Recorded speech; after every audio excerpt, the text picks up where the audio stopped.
A comunidade Narrações Imersivas está disponível. Acesse o link na descrição, ou então no primeiro comentário fixado, ou até mesmo no QR Code na sua tela. Você pode assinar a nossa comunidade em duas plataformas. Estamos tanto na Aurelo quanto no Spotify, via Patreon. Ao se tornar membro da nossa comunidade, além dos livros já disponíveis no nosso canal, você encontra uma série de livros exclusivos para a nossa comunidade. Todos os livros são em formatos de MP3, sem interrupções ou propagandas, para uma maior e melhor narração imersiva. E para aqueles que já são membros, já estão aproveitando do nosso mais novo projeto, que se trata de Harry Potter totalmente ambientado, sonorizado e com a trilha oficial dos filmes. A versão definitiva para quem busca uma verdadeira imersão na saga. Então não fique de fora. Assine a nossa comunidade e descubra mais uma forma de ouvir narrações imersivas. O canal Narrações Imersivas apresenta Harry Potter e a Ordem da Fênix, narrado por Ícaro Silva. Capítulo 25. O Besouro Acossado. A pergunta de Harry foi respondida logo na manhã seguinte. Quando chegou o profeta diário de Hermione, ela o abriu, deu uma espiada na primeira página e soltou um gritinho que fez com que todos ao seu redor a olhassem. Que? Perguntaram Harry e Rony juntos. Em resposta, ela abriu o jornal na mesa diante dos garotos e apontou para 10 fotografias em preto e branco, que ocupavam toda a primeira página, 9 caras de bruxos e a 10ª de uma bruxa. Alguns deles zombavam em silêncio, outros tamborilavam os dedos nas molduras dos retratos com insolência. Cada foto trazia uma legenda com um nome e o crime pelo qual a pessoa fora mandada para Azkaban.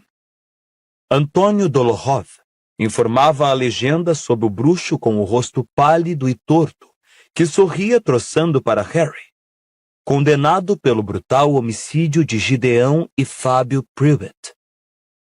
Augusto Rookwood lia-se sob a foto do homem com o rosto marcado por bexigas e os cabelos oleosos, que se apoiava na borda da foto com ar de tédio, condenado por passar aquele que não deve ser nomeado segredos do Ministério da Magia. Mas o olhar de Harry foi atraído para a foto da bruxa.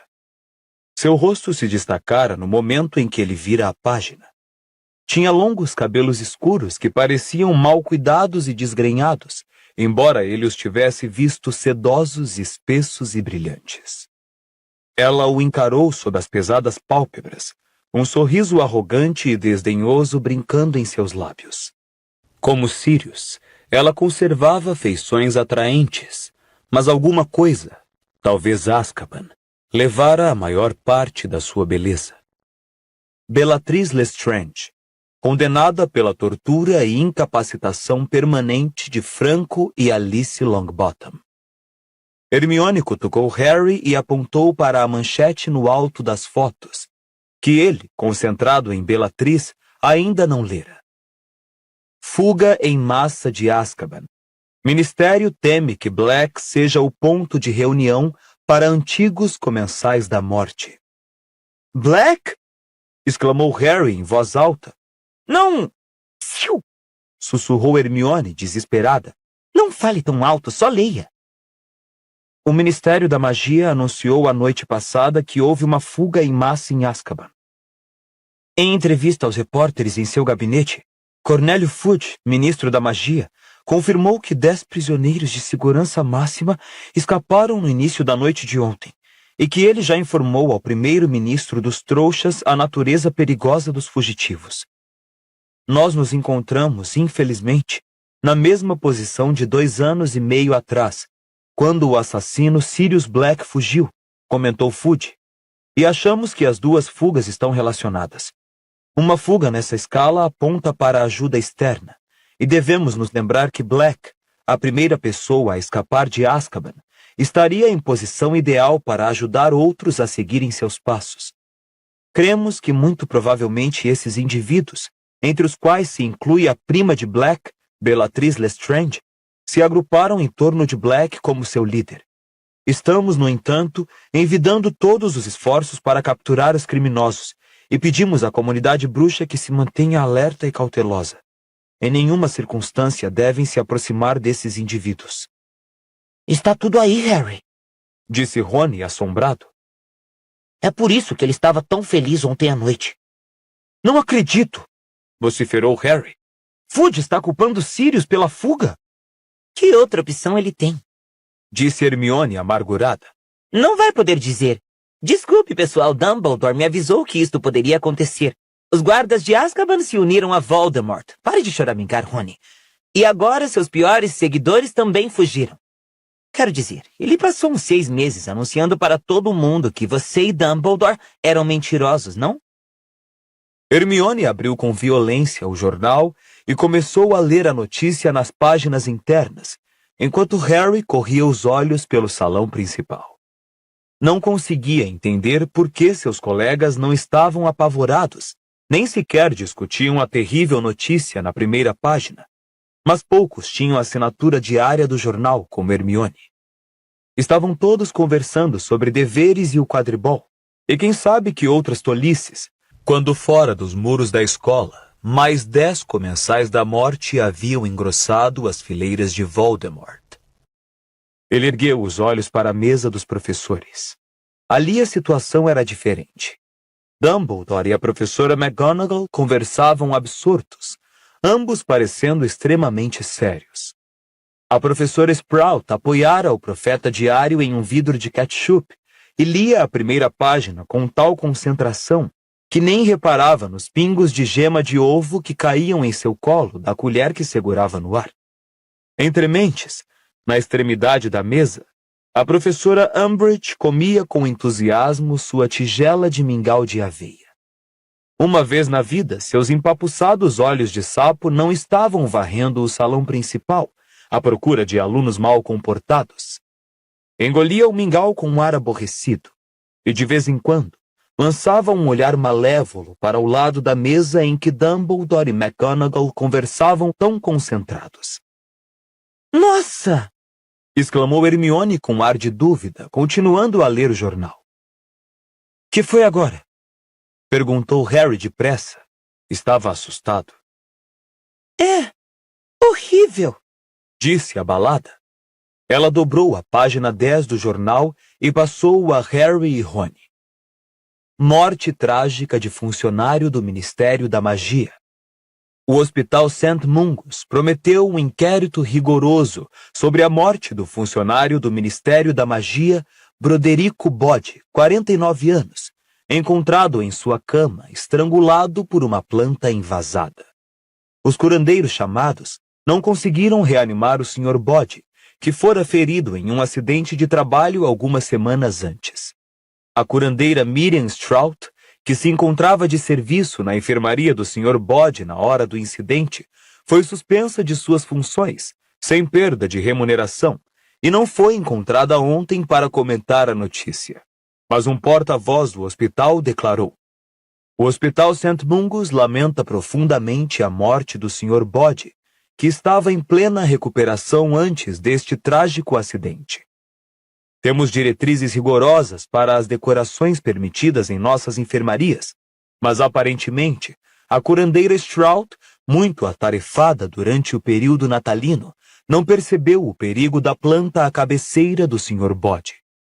À medida que sua fala e mobilidade melhoravam, a curandeira Strout encorajou o Sr. Bode a cuidar sozinho da planta, sem saber que não era uma inocente diafanina, mas uma muda de visgo do diabo, que ao ser tocada pelo convalescente Sr. Bode, estrangulou-o instantaneamente. O St. Mungus ainda não soube explicar a presença da planta e pede a quem tiver alguma informação para se apresentar. Bode, Repetiu Rony. Bode. Me lembra alguma coisa. Nós o vimos. Cochichou Hermione. No St. Mungus, lembra? Estava na cama de frente a Lockhart, deitado olhando para o teto. E vimos o visgo do diabo chegar. Ela, a curandeira, disse que era presente de Natal. Harry foi se lembrando da história. Uma sensação de horror começou a subir como bile à sua boca. Como foi que não reconhecemos o visgo? Nós já o vimos antes. Poderíamos ter impedido isso de acontecer. Quem espera que um visgo do diabo apareça em um hospital disfarçado de plantinha ornamental? Perguntou Rony asperamente. Não é nossa culpa. Quem a mandou para o cara é que é culpado. Deve ter sido uma perfeita anta. Por que não verificou o que estava comprando? Ah, Rony, nem vem. Disse Hermione trêmula. Não acho que alguém invasasse o visgo sem saber que tentaria matar quem o tocasse. Isso foi homicídio. E um homicídio engenhoso. Se a planta foi enviada anonimamente, como é que alguém vai descobrir quem a mandou? Harry não estava pensando no visgo do diabo. Estava se lembrando de um homem de rosto macilento que entrara no nível do átrio quando tomaram o elevador para o nível 9 do ministério no dia de sua audiência. Eu conheci Bode, disse lentamente. Eu o vi no ministério quando fui com o seu pai. O queixo de Rony caiu. Eu ouvi papai falar dele em casa. Era um iluminável. Trabalhava no departamento de mistérios. Os garotos se entreolharam por um momento. Então Hermione tornou a puxar o jornal para ela. Estudou por um momento as fotos dos 10 comensais da morte fugitivos na primeira página e então ficou em pé de repente. Aonde é que você vai? Perguntou Rony, surpreso. Enviar uma carta, disse Hermione, atirando a mochila por cima do ombro. Bom, não sei se... Mas vale a pena tentar. Eu sou a única que pode. Detesto quando ela faz isso. Resmungou Rony ao se levantar com Harry para sair sem pressa do salão principal. Será que ia morrer se nos dissesse o que pretende fazer ao menos uma vez? Só levaria mais 10 segundos. Hagrid! Hagrid estava parado à porta do salão principal, esperando uma turma de alunos da Corvinal passar. Continuava tão machucado quanto no dia em que voltara de sua missão aos gigantes, e havia um novo corte na ponta do seu nariz. Tudo bem, vocês dois? Disse, fazendo um esforço para sorrir, mas só conseguindo produzir uma careta de dor. Você está ok, Hagrid? Perguntou Harry, acompanhando-o nas esteiras dos alunos da Corvinal. Ótimo, ótimo, respondeu Hagrid, assumindo sem sucesso um tom displicente. Acenou e por pouco não bateu na assustada professora Vector que ia passando. Ocupado, você sabe, o de sempre, aulas para preparar. Umas salamandras tiveram podridão nas escamas e... estou em observação, murmurou. Está em observação? Repetiu Rony em voz alta, de modo que vários alunos próximos olharam curiosos. Desculpe, quero dizer, você está em observação? Sussurrou. Eu não esperava outra coisa, para falar a verdade. Vocês talvez não tenham percebido, mas a inspeção não correu muito bem, entendem? Em todo caso... Ele deu um profundo suspiro. Melhor eu ir esfregar mais um pouco de pimenta nas salamandras, ou os rabos delas vão cair. Até mais, Harry. Rony. Ele saiu pesadamente pela porta da frente e desceu a escada em direção aos terrenos molhados. Harry ficou observando-o se afastar, imaginando quantas más notícias ele poderia suportar. O fato de Hagrid estar em observação tornou-se conhecido em toda a escola nos dias seguintes, mas, para a indignação de Harry, quase ninguém pareceu se incomodar. Na verdade, algumas pessoas, entre as quais se destacava Draco Malfoy, pareciam decididamente felizes. Quanto à morte estranha de um obscuro funcionário do Ministério da Magia no St. Mungus, Harry, Rony e Hermione pareciam ser as únicas pessoas que sabiam ou se importavam. Havia apenas um tópico de conversa nos corredores agora. Os 10 comensais da morte fugitivos, cuja história finalmente se filtrara pela escola através dos poucos que liam jornais. Voavam boatos de que alguns dos condenados tinham sido vistos em Hogsmeade, que deviam estar escondidos na Casa dos Gritos e que iam invadir Hogwarts, tal como haviam dito sobre Sirius um dia. Os que pertenciam a famílias bruxas tinham sido criados ouvindo os nomes dos comensais da morte, com quase tanto medo quanto o de Voldemort. Os crimes que haviam cometido durante o reinado de terror do Lorde das Trevas eram lendários. Havia parente das vítimas entre os alunos de Hogwarts, que agora se viam transformados em involuntários objetos de uma fama indireta e sinistra quando passavam pelos corredores. Susanna Bones, cujos tio, tia e primos tinham morrido pela mão de um dos 10, comentou infeliz durante uma aula de herbologia que agora tinha uma boa ideia de como Harry se sentia. Eu não sei como você suporta. É horrível. Disse ela sem rodeios, despejando estrume demais em sua bandeja de mudinhas de bocas de guincho, fazendo-as se torcerem e estrilarem incomodadas. É verdade que Harry ultimamente voltara a ser comentado aos sussurros e apontado nos corredores. Contudo, achava ter percebido uma ligeira diferença no tom dos colegas. Agora pareciam curiosos em vez de hostis, e uma ou duas vezes teve certeza de ouvir fragmentos de conversas que sugeriam que as pessoas não estavam satisfeitas com a versão do profeta de como e por que 10 comensais da morte tinham conseguido escapar da fortaleza de Azkaban. Em sua confusão e medo, os que duvidavam estavam se voltando para a única explicação que conheciam, a que Harry e Dumbledore vinham apresentando desde o ano anterior. Não era apenas a atitude dos estudantes que havia mudado. Agora era bem comum deparar com 2 ou 3 professores conversando em sussurros urgentes nos corredores, interrompendo a conversa no momento em que viam alunos se aproximarem. Obviamente, eles não podem mais conversar na sala de professores, comentou Hermione em voz baixa quando ela, Harry e Rony passaram um dia por McGonagall, Flitwick e Sprout agrupados à porta da sala de feitiços. Não com a Umbridge por lá. Você acha que eles sabem de alguma novidade? Perguntou Rony, espiando por cima do ombro para os 3 professores. Se souberem, não vamos saber, não é? Falou Harry, irritado. Não depois do decreto... Em que número estamos agora? Pois havia aparecido um novo aviso nos quadros das casas na manhã seguinte à fuga de Azkaban. Por ordem da Alta Inquisidora de Hogwarts. Doravante, os professores estão proibidos de passar informações aos estudantes que não estejam estritamente relacionadas com as disciplinas que são pagos para ensinar. A ordem acima está de acordo com o Decreto Educacional número 26, assinado Dolores Joanna Umbridge, Alta Inquisidora. Este último decreto fora tema de um grande número de piadas entre os alunos. Lino Jordan havia lembrado a Umbridge que, pelos termos da nova lei, ela não podia ralhar com Fred e George por brincarem com snap explosivo no fundo da sala. Snap explosivo não tem relação alguma com defesa contra as artes das trevas, professora. Não é uma informação pertinente à sua disciplina. Da vez seguinte em que Harry encontrou Lino, as costas de uma das mãos do amigo sangravam muito. Recomendou-lhe essência de murtisco. Harry achava que a fuga de Azkaban pudesse deixar Umbridge mais humilde, que ela fosse se envergonhar do desastre que ocorrera bem debaixo do nariz do seu querido Fudge.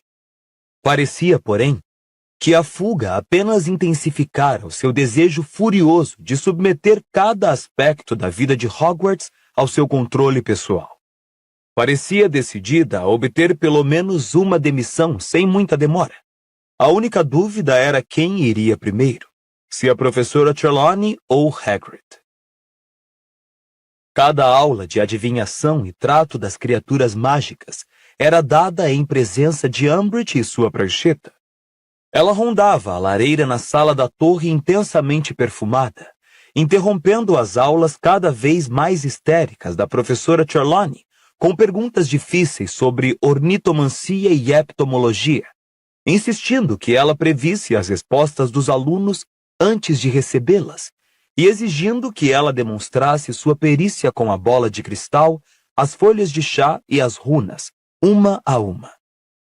Harry achou que em breve Trelawney sucumbiria sob tanta pressão. Várias vezes ele passou pela professora nos corredores, o que era em si uma ocorrência incomum, pois em geral ela permanecia na sala da torre, murmurando tresloucada, torcendo as mãos e lançando olhares aterrorizados por cima do ombro, exalando o tempo todo um forte cheiro de xerez ordinário. Se não estivesse tão preocupado com Hagrid, teria sentido pena dela, mas se alguém ia perder o emprego, só poderia haver uma opção para Harry quanto a quem devia continuar. Infelizmente, Harry não conseguia imaginar Hagrid dando um espetáculo melhor do que Trelawney. E embora ele parecesse estar seguindo o conselho de Hermione, e não tivesse mostrado aos alunos mais nada assustador do que um Krupp, um bicho que pouco diferia de um cão terrier, exceto pela cauda bifurcada, desde antes do Natal, Hagrid também parecia ter se acovardado. Estava curiosamente distraído e nervoso durante as aulas. Perdia o fio do que estava ensinando à turma, respondia errado às perguntas, e todo o tempo olhava ansioso para Umbridge.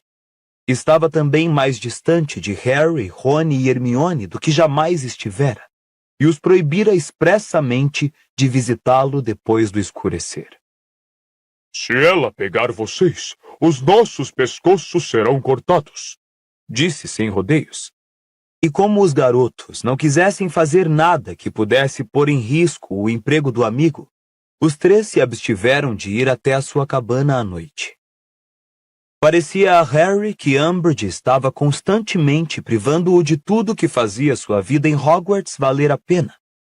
As visitas à casa de Hagrid, as cartas de Sirius, sua Firebolt e o quadribol. Ele se vingou da única maneira que sabia, redobrando seus esforços na AD.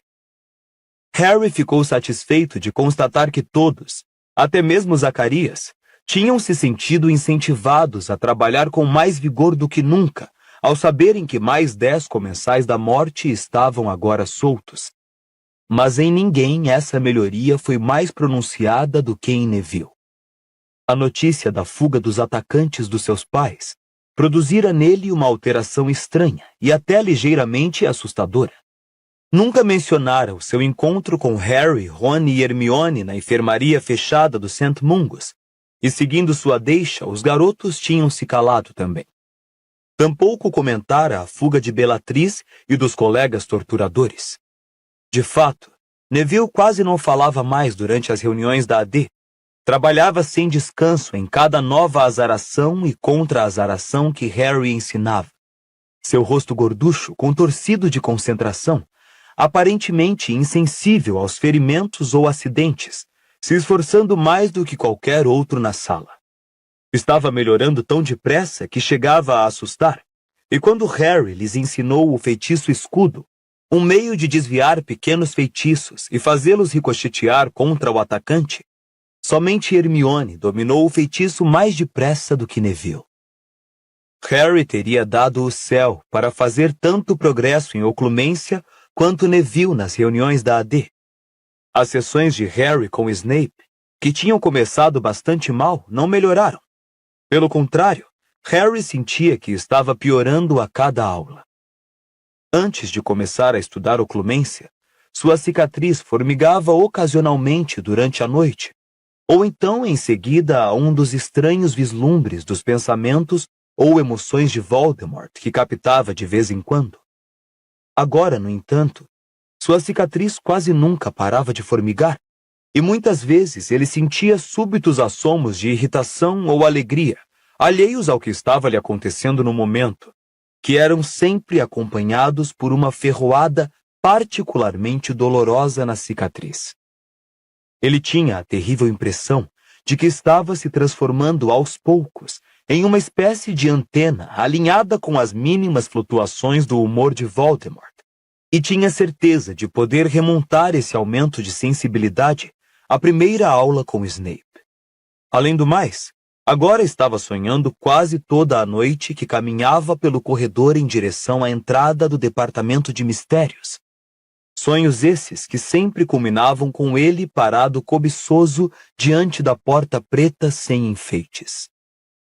Talvez seja como uma doença, disse Hermione, parecendo preocupada quando ele confidenciou seus pensamentos aos dois amigos. Uma febre ou coisa assim. Tem de piorar antes de melhorar. As aulas com o Snape estão fazendo piorar, afirmou Harry. Estou cansado de sentir minha cicatriz doer e farto de andar pelo mesmo corredor toda noite. Ele esfregou a testa com raiva. Gostaria que a porta se abrisse. Estou cheio de ficar parado olhando para ela. Isso não tem graça, disse Hermione com aspereza. Dumbledore não quer que você tenha sonhos com aquele corredor, ou não teria pedido ao Snape que lhe ensinasse oclumência. Você vai ter que se esforçar mais nas suas aulas. Estou trabalhando, respondeu Harry exasperado.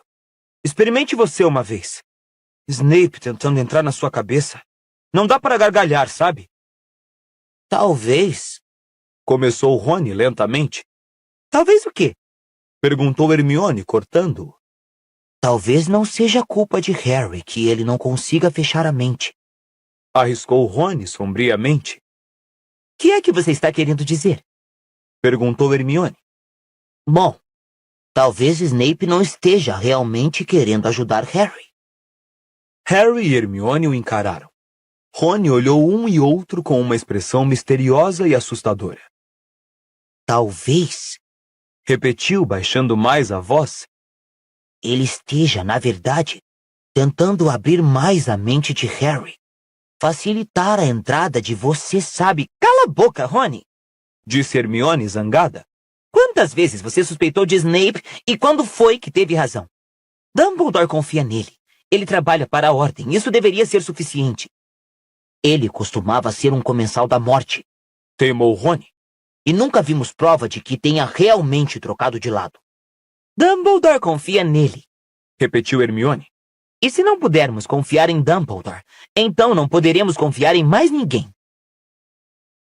Com tanto com que se preocupar e tanto para fazer, uma assustadora quantidade de deveres que frequentemente mantinham os quintanistas trabalhando até depois da meia-noite, as reuniões secretas da AD e as aulas regulares de Snape, o mês de janeiro parecia estar passando com alarmante rapidez. Antes que Harry desse por isso, fevereiro chegara, trazendo um tempo mais úmido e mais quente, e a perspectiva da segunda visita do ano a Hogsmeade. Harry tivera muito pouco tempo para gastar em conversas com Cho desde que haviam concordado em visitar a vila juntos. Mas, de repente, viu-se diante da perspectiva de passar o Dia dos Namorados todo em sua companhia. Na manhã do dia 14 de fevereiro, vestiu-se com especial cuidado. Ele e Rony chegaram ao salão para tomar café na hora em que pousavam as corujas trazendo o correio. Edviges não apareceu, não que Harry a esperasse, mas Hermione ia puxando uma carta do bico de uma coruja castanha desconhecida quando eles se sentaram. E já não era sem tempo. Se não tivesse vindo hoje, comentou ela ansiosa, abrindo o envelope de onde tirou um pequeno pergaminho. Seus olhos correram da esquerda para a direita quando leu a mensagem, e uma expressão de sinistra satisfação se espalhou pelo seu rosto. Escute, Harry, disse ela, erguendo os olhos. Isto é realmente importante. Você acha que pode se encontrar comigo no Três Vassouras por volta do meio-dia? Bom, não sei, disse Harry em dúvida. Cho talvez esteja esperando que eu passe o dia com ela. Não combinamos o que íamos fazer. Bom, se precisar, leve ela junto, disse Hermione com urgência. Mas você vai? Bom, tudo bem, mas por quê? Agora não tenho tempo de lhe contar. Tenho de responder logo essa mensagem. E saiu correndo do salão principal, a carta apertada em uma das mãos e um pedaço de torrada na outra. Você vai? Harry perguntou a Rony, que sacudiu a cabeça com um ar deprimido. Nem posso ir a Hogsmeade. Angelina quer que a gente treine o dia todo. Como se isso fosse ajudar. Somos o pior time que eu já vi. Você devia ver o Slopper e o Kirk. São patéticos, piores que eu. Ele deu um profundo suspiro. Não sei porque a Angelina não me deixa pedir demissão de uma vez. Porque você é bom quando está em forma, só por isso. Retrucou Harry, irritado. Tinha muita dificuldade em manifestar simpatia pela situação de Rony, quando ele próprio teria dado quase tudo para participar do próximo jogo contra a Lufa-Lufa. Rony pareceu perceber o tom do amigo, porque não tornou a mencionar a partida durante o café, e houve uma certa frieza na maneira como se despediram pouco depois. Rony saiu para o campo de quadribol, e Harry, depois de tentar assentar os cabelos mirando-se no côncavo da colher, rumou sozinho para o saguão de entrada para se encontrar com Cho, sentindo-se muito apreensivo e se perguntando sobre o que iriam conversar. Ela o aguardava ao lado da porta de carvalho, muito bonita, com os cabelos presos atrás em um belo rabo de cavalo. Os pés de Harry lhe pareceram grandes demais para o seu corpo enquanto caminhava ao encontro dela, e de repente tomou consciência dos seus braços e como deviam parecer idiotas balançando dos lados. Oi, Disse Cho ligeiramente sem ar. Oi, disse Harry. Eles se olharam por um momento e Harry então falou. Bom, então vamos? claro. Os dois entraram na fila de alunos a serem liberados por Filch, seus olhos se encontrando ocasionalmente, dando sorrisos esquivos, mas não conversaram. Harry sentiu alívio quando chegaram lá fora, achando mais fácil caminharem em silêncio do que ficar parados constrangidos. Era um dia fresco, do tipo em que sopra uma brisa, e ao passarem pelo estádio de quadribol, Harry viu de relance Rony e Gina sobrevoando as arquibancadas e sentiu uma terrível angústia por não estar lá no alto com eles.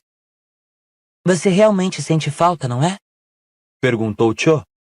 Harry virou-se e notou que ela o observava. Sinto, suspirou Harry. Sinto mesmo.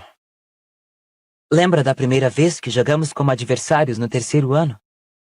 Lembro, disse Harry sorrindo. Você me bloqueou o tempo todo. E Olívio disse para você parar de bancar o cavalheiro e me derrubar da vassoura se precisasse. Disse Cho sorrindo com a lembrança. Ouvi dizer que ele foi contratado pelo Orgulho de Portray, é verdade? Não, foi pelo União de Puddlemere. Eu o vi jogando na Copa Mundial no ano passado. Também vi você lá, lembra? Estávamos no mesmo acampamento. Foi realmente bom, não achou? O assunto Copa Mundial de Quadribol levou-os pela estrada da escola e além das grades. Harry mal conseguia acreditar como era fácil conversar com ela. De fato, não era mais difícil do que conversar com Rony e Hermione.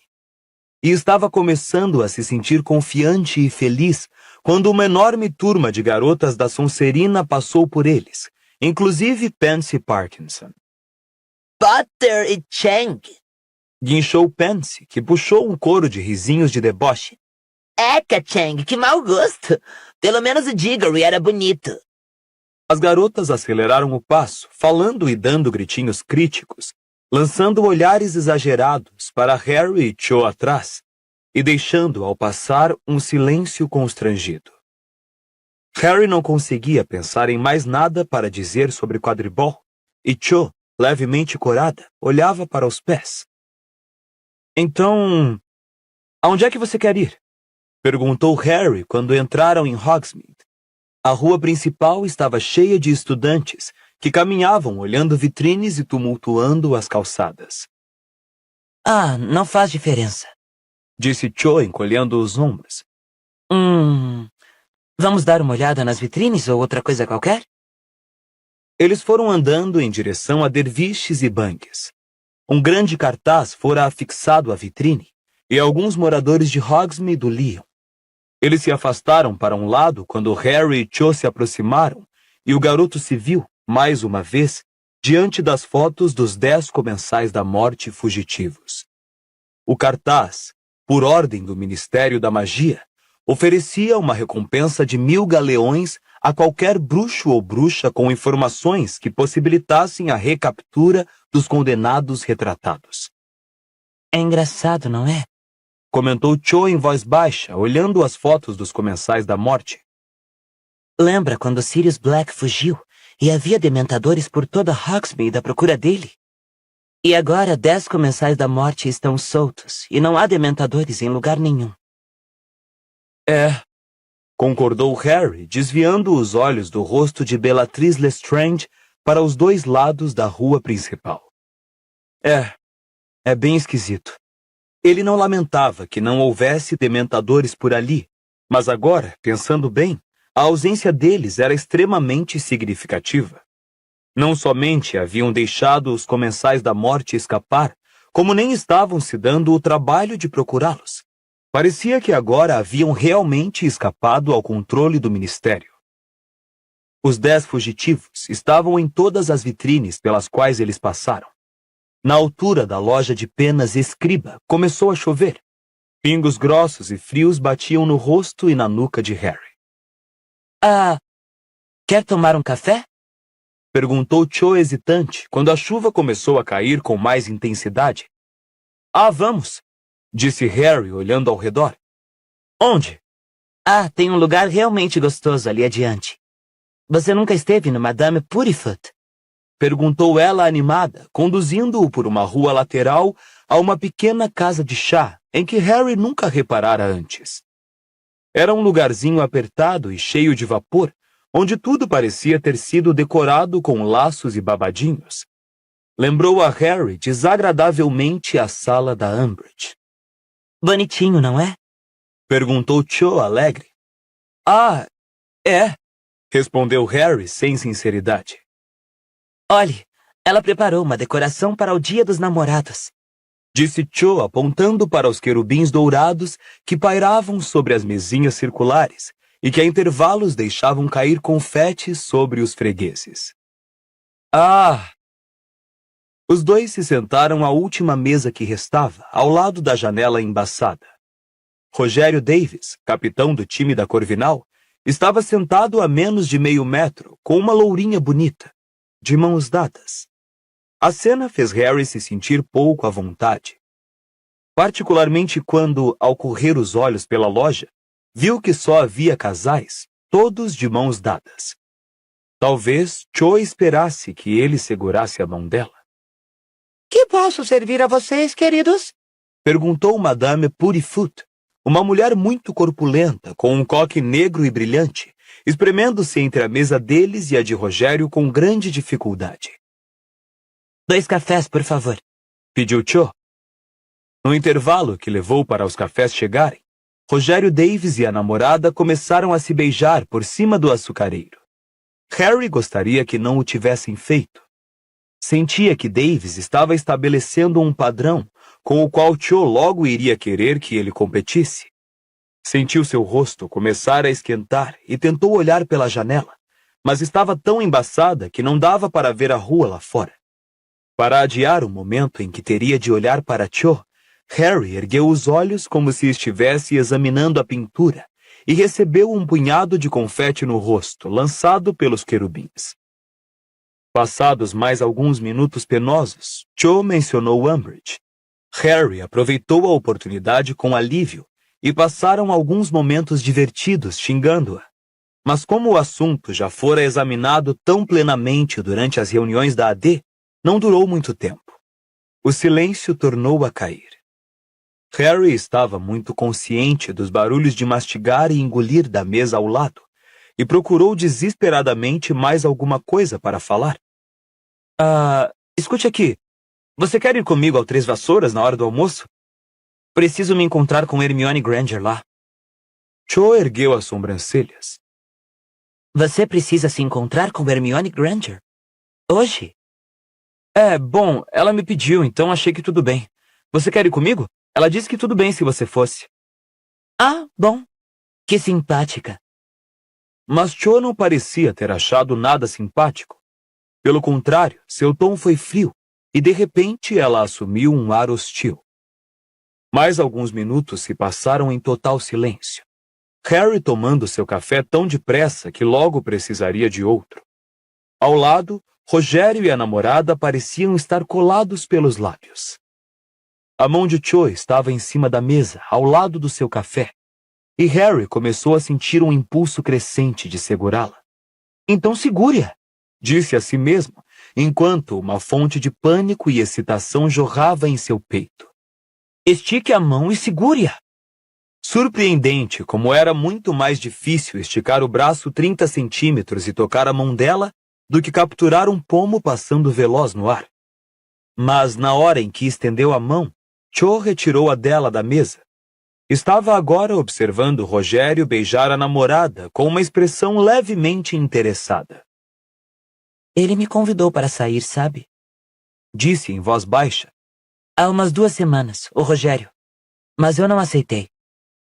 Harry, que agarrara o açucareiro para justificar o seu gesto repentino, não conseguiu entender por que Cho estava lhe dizendo aquilo.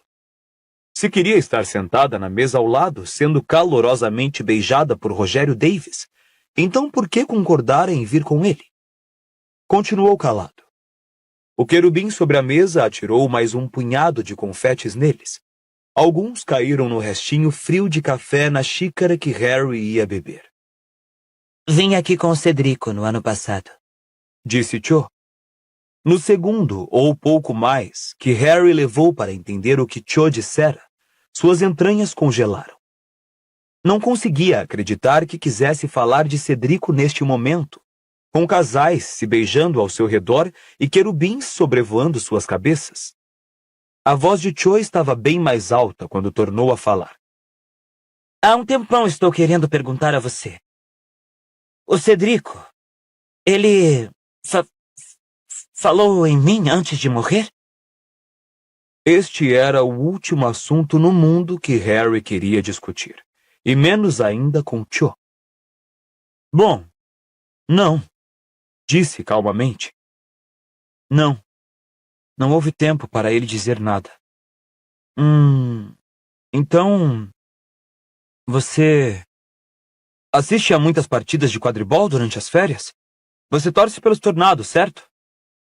Sua voz parecia falsamente animada e feliz.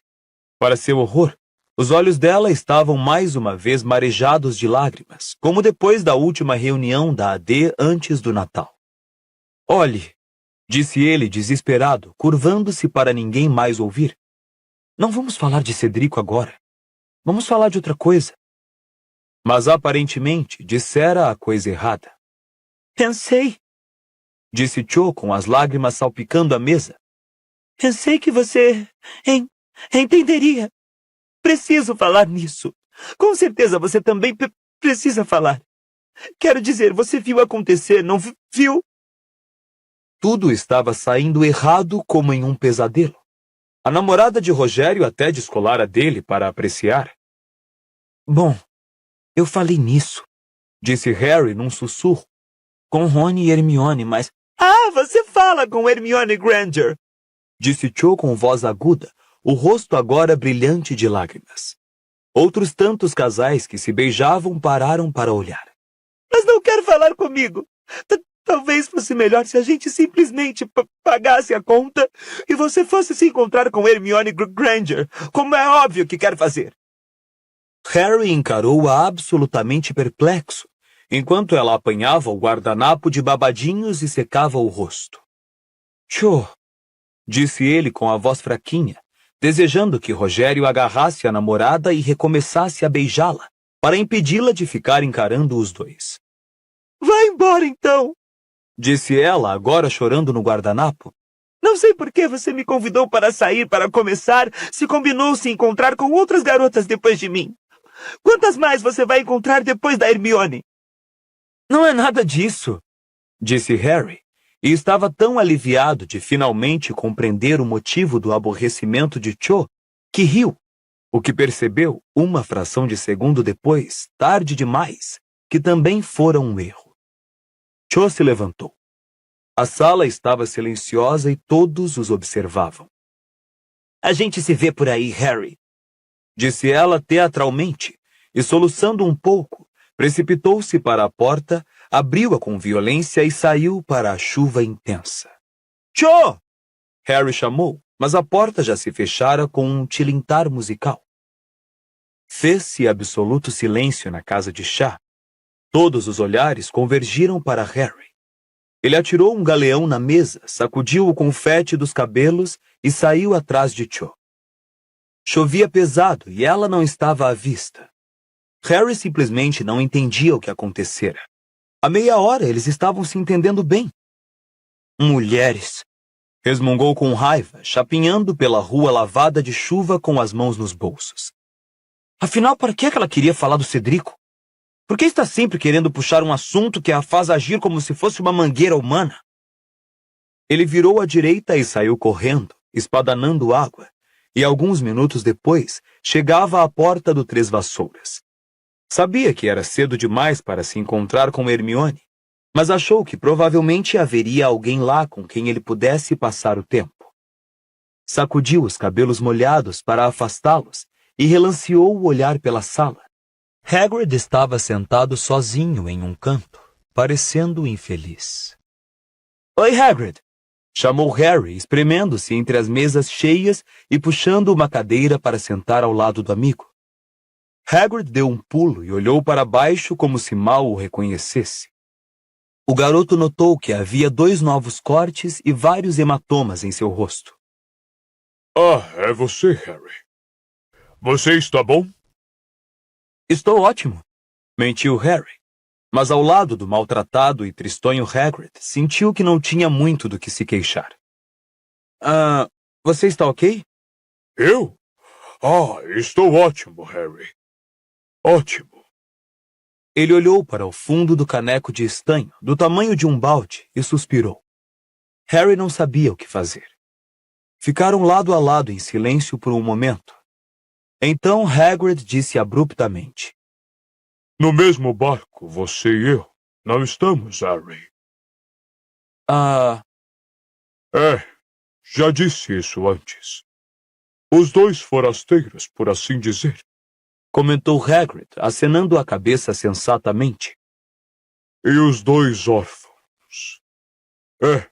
Os 2 órfãos. Ele tomou um longo gole. Faz diferença ter uma família decente. Meu pai era decente, e seu pai e sua mãe eram decentes. Se tivessem vivido, a vida teria sido diferente, hein? Suponho que sim, concordou Harry com cautela. Hagrid parecia estar num estado de ânimo muito estranho. Família, Disse sombriamente. podem dizer o que quiserem. O sangue é importante. E enxugou um fio de lágrima que escorria do olho. Hagrid, perguntou Harry, incapaz de se conter. Onde é que você está arranjando todos esses ferimentos? Exclamou Hagrid, parecendo assustado. Que ferimentos? Todos esses aí, disse Harry, apontando para o seu rosto. São só pancadas e arranhões normais. Disse ele, desencorajando perguntas. É um trabalho espinhoso. Ele esvaziou o caneco, descansou-o na mesa e se levantou. A gente se vê, Harry. Cuide-se bem. Ele saiu pesadamente do bar, com um ar deprimido, e desapareceu na chuva torrencial. Harry acompanhou-o com o olhar, sentindo-se no fundo do poço. Hagrid estava infeliz e escondia alguma coisa, mas parecia decidido a não aceitar ajuda. O que estaria acontecendo? Antes que Harry pudesse continuar a refletir, ouviu alguém chamando-o. Harry! Harry, aqui! Hermione acenava para ele do outro lado da sala. Ele se levantou e atravessou o pub cheio. Ainda estava a algumas mesas de distância, quando percebeu que a amiga não estava sozinha. Estava sentada à mesa com os companheiros de copo mais improváveis que ele poderia imaginar. Luna Lovegood e ninguém menos que Rita Skeeter, ex-jornalista do Profeta Diário, e uma das pessoas de quem Hermione menos gostava no mundo. Você chegou cedo. Disse Hermione, puxando a cadeira para abrir espaço para ele sentar.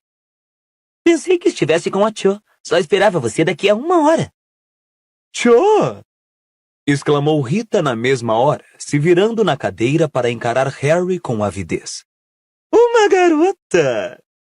Ela agarrou a bolsa de couro de crocodilo e procurou alguma coisa dentro. Não é da sua conta se Harry estava com 100 garotas. Disse Hermione a Rita calmamente. Então pode guardar isso agora mesmo. Rita já ia tirando uma pena verde ácido da bolsa. Fazendo cara de quem fora obrigada a engolir palha fede, ela tornou a fechar a bolsa com um estalo. Que é que vocês estão tramando? Perguntou Harry, sentando-se e olhando de Rita para Luna e desta para Hermione. A senhorita Perfeição ia me dizer quando você chegou, disse Rita tomando um grande gole de sua bebida. Imagino que eu tenha permissão de falar com ele, não? Disparou contra Hermione. Imagino que sim, respondeu a outra com frieza. O desemprego não fazia bem a Rita. Seus cabelos, que antigamente eram penteados com cachos caprichosos, agora caíam lisos e mal cuidados em torno do rosto. A tinta escarlate nas garras de 5 centímetros estava lascada e faltavam umas pedrinhas nos seus óculos de asas. Ela tomou outro grande gole e perguntou a Harry pelo canto da boca. É uma garota bonita, Harry? Mais uma palavra sobre a vida amorosa de Harry e o trato está desfeito, eu juro, disse Hermione irritada. Que trato? Perguntou Rita enxugando a boca com as costas da mão. Você ainda não tinha falado em trato, senhorita certinha. Só me disse para aparecer. Um dia desses. Ela inspirou profundamente, estremecendo. Sei, um dia desses você vai escrever mais histórias horrorosas sobre Harry e mim. Retorquiu Hermione com indiferença. Procure alguém que se interesse. Por que não faz isso? Publicaram muitas histórias horrorosas sobre Harry este ano sem a minha ajuda. Retrucou Rita, olhando-o enviesado por cima dos óculos e acrescentando num sussurro rouco. Como foi que você se sentiu, Harry? Traído? Incompreendido? Harry sente raiva, é claro.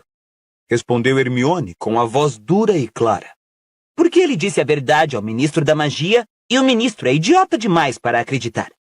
Então você, na realidade, continua a afirmar que aquele que não deve ser nomeado retornou? Perguntou Rita, baixando o copo e submetendo Harry a um olhar penetrante, enquanto seu dedo procurava ansiosamente o fecho da bolsa de crocodilo. Você sustenta todas as bobagens que Dumbledore tem dito sobre você sabe quem ter retornado e você ser a única testemunha? Eu não fui a única testemunha, vociferou Harry. Havia mais de uma dúzia de comensais da morte presentes. Quer saber o nome deles? Adoraria saber, sussurrou Rita, agora tornando a mexer na bolsa, sem tirar os olhos de Harry, como se o garoto fosse a coisa mais bonita que ela já vira. Uma enorme manchete. Potter acusa, um subtítulo. Harry Potter cita os nomes dos comensais da morte entre nós, e embaixo uma bela fotografia, adolescente perturbado que sobreviveu a um ataque de você sabe quem, Harry Potter, 15 anos, provocou indignação ontem ao acusar membros respeitáveis e destacados da comunidade bruxa de serem comensais da morte. A pena de repetição rápida já estava na mão da repórter e a meio caminho da boca, quando a expressão arrebatada em seu rosto se desfez. Mas, naturalmente, disse, baixando a pena e fuzilando Hermione com o olhar. A senhorita Perfeição não iria querer ver essa história divulgada, não? Na verdade, disse Hermione com meiguice, é exatamente o que a senhorita Perfeição deseja. Rita arregalou os olhos para Hermione. E Harry também. Luna, por outro lado, cantarolou baixinho, como se sonhasse. Weasley é nosso rei. E mexeu sua bebida com uma cebola de coquetel na ponta de um palito. Você quer que eu noticie o que ele diz a respeito de aquele que não deve ser nomeado? Perguntou Rita a Hermione em tom abafado. Quero. A história é verdadeira. Todos os fatos, exatamente como Harry os conta. Ele lhe dará todos os detalhes. Lhe dirá os nomes dos comensais da morte não conhecidos do público que ele viu lá. Lhe dirá que aparência tem Voldemort agora. Controle-se! Acrescentou com desdém, atirando o guardanapo sobre a mesa, pois, ao som do nome de Voldemort, Rita se assustara tanto que derramara metade do copo de uísque de fogo na roupa. Rita enxugou a frente da capa de chuva encardida, ainda encarando Hermione. Então disse capengamente. O profeta nunca publicaria isso. Caso você não tenha notado, ninguém acredita nessa conversa fiada. Todos acham que ele é delirante. Agora, se você me deixar escrever a notícia daquele ângulo... Não precisamos de outra notícia contando como foi que Harry ficou biruta, exclamou Hermione zangada. Já lemos muitas dessas, muito obrigada. Quero que ele tenha a oportunidade de contar a verdade. Não há mercado para uma notícia dessas, respondeu Rita com frieza. Você quer dizer que o profeta não publicará porque Fudge não vai deixar? Disse Hermione irritada. Rita lançou a Hermione um olhar longo e duro.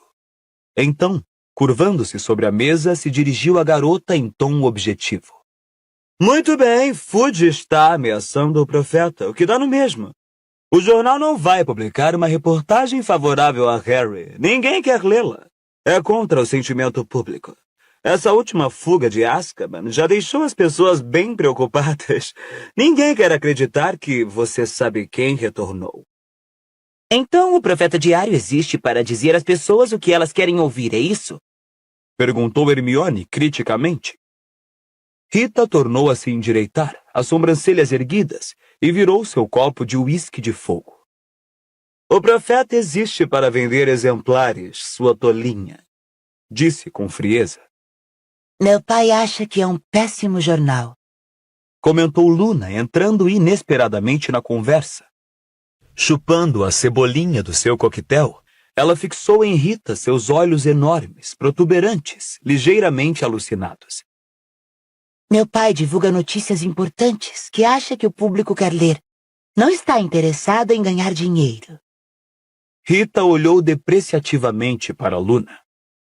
Dá para adivinhar que seu pai publica um jornaleco idiota de interior, não é?